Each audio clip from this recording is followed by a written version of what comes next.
Hello, and it's time for another question and answer video. I only gave a little bit of time this time for people to ask questions because I wanted to make sure I got it done before other things. I have a podcast tonight, and I have a lot of writing to do because it's NaNoWriMo. But we'll get right to it, and then stick around for an announcement at the end. You actually already know what I'm announcing if you follow me anywhere, but still, you can hear a little bit about it from my mouth. So the first question we have is from Heather on Twitter. Where do we find a timeline of the books?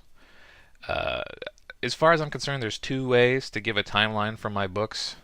I'm going to read them out loud to you in a moment, so get a pen and paper if you feel like writing that down. But the two ways are the reading order, the intended reading order. And if you want that, you can find that on my website, bookofdeacon.com. Just go over to About on the top menu, click on that, and then we'll go down to FAQ, and you should get a menu pop up for the complete bibliography and reading order. It says that it was updated on May 27th, 2016, but I believe it still contains all of the books that have been released because I had put some pending releases on the list back then. Anyhow, so for reading order, the recommended reading order, according to me, and there are some variation on this because there's some different entry points, but chronologically, in terms of plot, my books are as follows. The Book of Deacon series contains The Rise of the Red Shadow, Seeking the Shadow, which was a newsletter perk and also was in the Blackguards anthology, N12 Origins Aina, also newsletter perk, also in the Book of Deacon anthology. Then there's the Book of Deacon, The Great Convergence, The Battle of Veril, aka the Book of Deacon trilogy. After that, chronologically, is Redemption of Desmarais. The first chapter of that was a newsletter perk. The first chapter was also in Experiments and Enchantments, and now the entire story is available. Then, and we're talking within the plot, maybe a few weeks afterward, happens The Decaran Apprentice, aka Book of Deacon 4. And then, long after that, we get the story Jade and the story The Stump and the Spire. The Stump and the Spire was a newsletter perk. It was in Neverland's library, and it is also in the anthology. So, Big Sigma. Again, in order in which the plot occurs, Bypass Gemini, Unstable Prototypes, Artificial Evolution, Temporal Contingency, and technically temporal contingency, as the name would suggest, includes time travel, so it could go in other positions, but we're going to stick with that one. Next is Free Wrench. The order of them is Free Wrench, Skykeep, Ickerwell, and the forthcoming fourth Free Wrench book, which right now I'm calling Fire Carousel, but it might change to something like the Calderan Problem. We'll see. And then there's the standalone / experimental, which don't connect with anything else, and those are the other 8. And Between. Between is recently released, and hint hint, it's what I'm announcing at the end of this video. So that's the order in which I expect you to read them. If you want to know the order in which they were released, what's the best way to find that out? I would say if you go to smashwords.com, you can find a list of my books in reverse order of release. So that's what I would do. It's www.smashwords.com/profile/view/JRLALLO. And then the order in which the books were released is from the bottom to the top.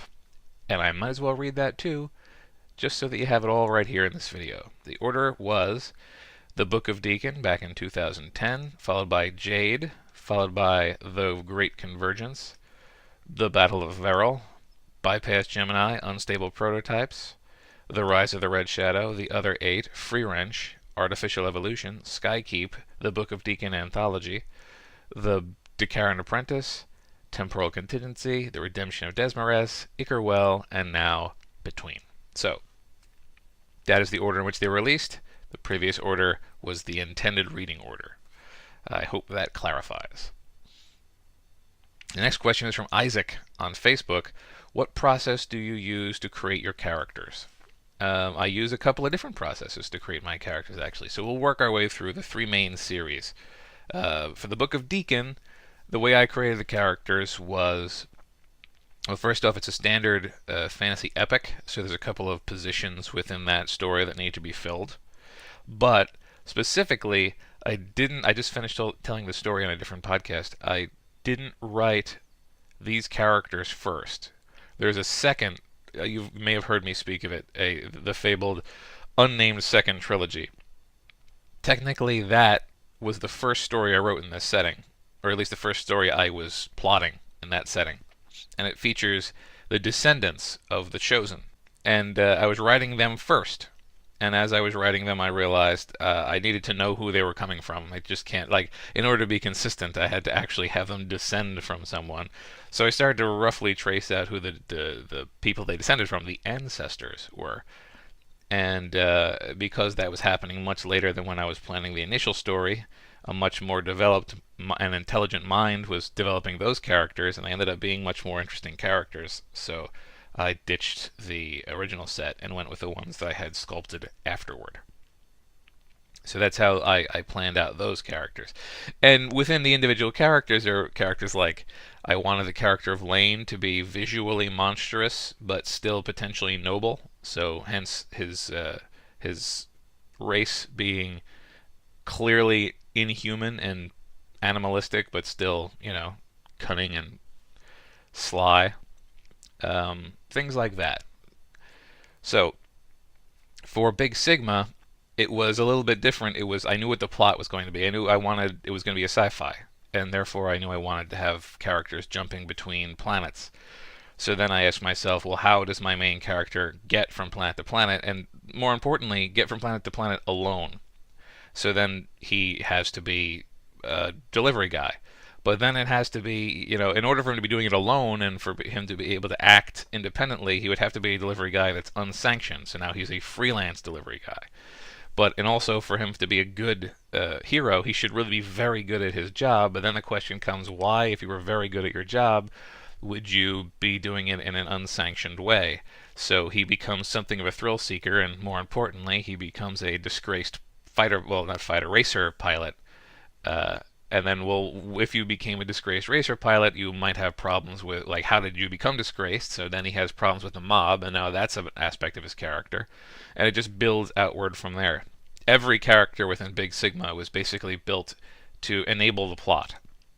And then once I had the characters that fit into the plot, the question became, how do these characters act? And that's how the story was written. So that's how the entire Big Sigma first book was written, was just starting with what I wanted to say and figuring out how to get there.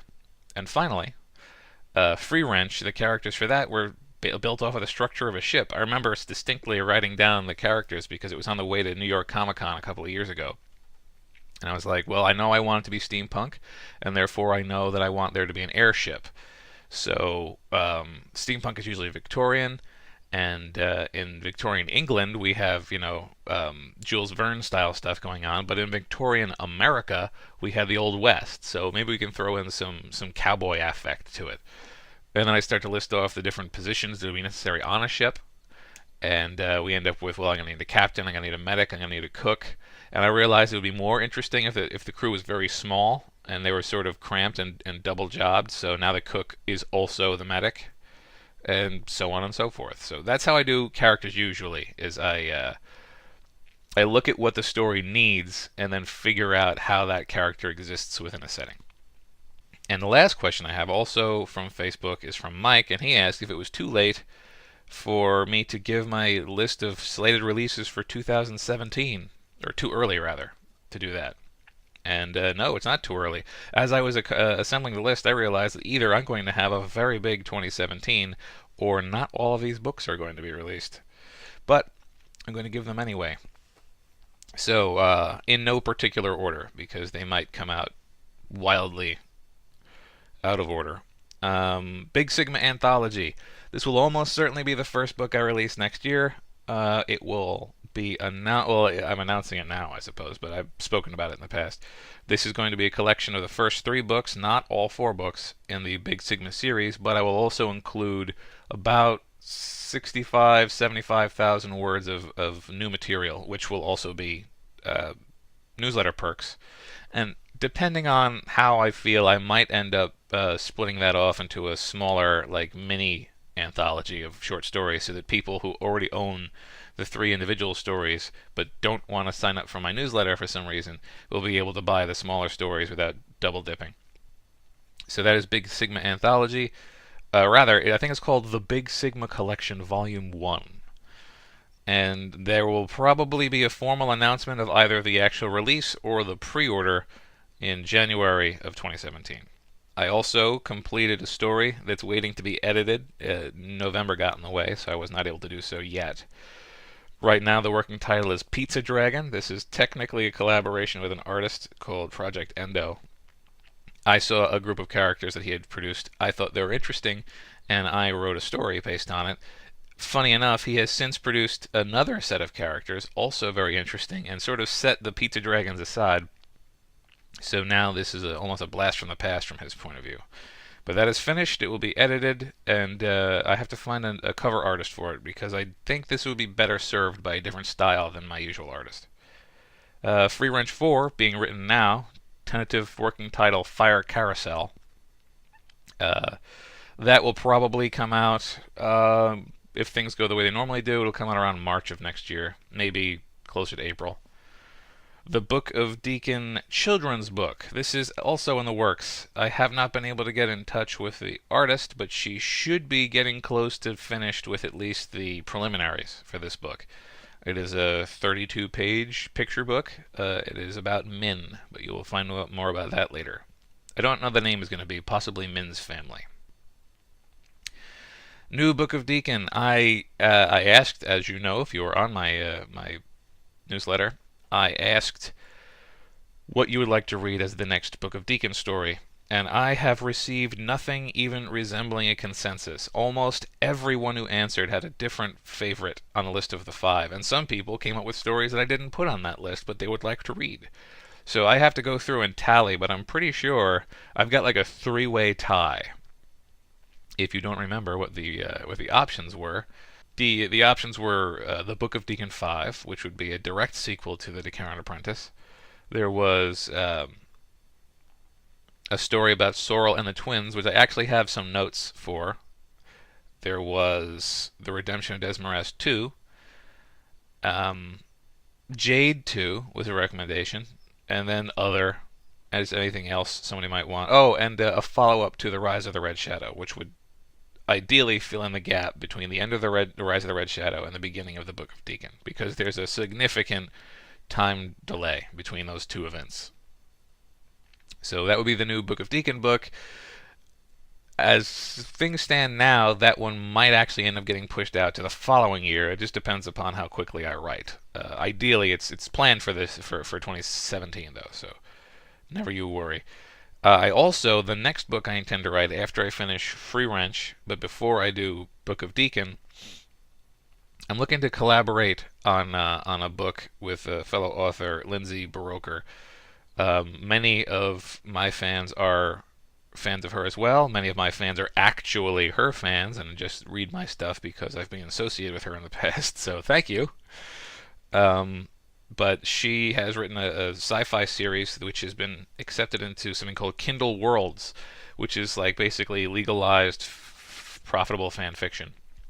And I'm thinking of writing something within her setting just to give it a shot. That would probably be, well, it would be Kindle exclusive. It would be my first test at doing a Kindle exclusive story because, as many of you know, I am available everywhere ebooks are sold. And that actually is a gigantic financial liability for me because Amazon gives lots of fun, good things to people who are only for sale there. And while I refuse to take my books off of the other stores, I might do a couple of series or standalones which are exclusive to Amazon just to see if I can help shore up my earnings a bit. But that is a list of books that I have got planned for 2017.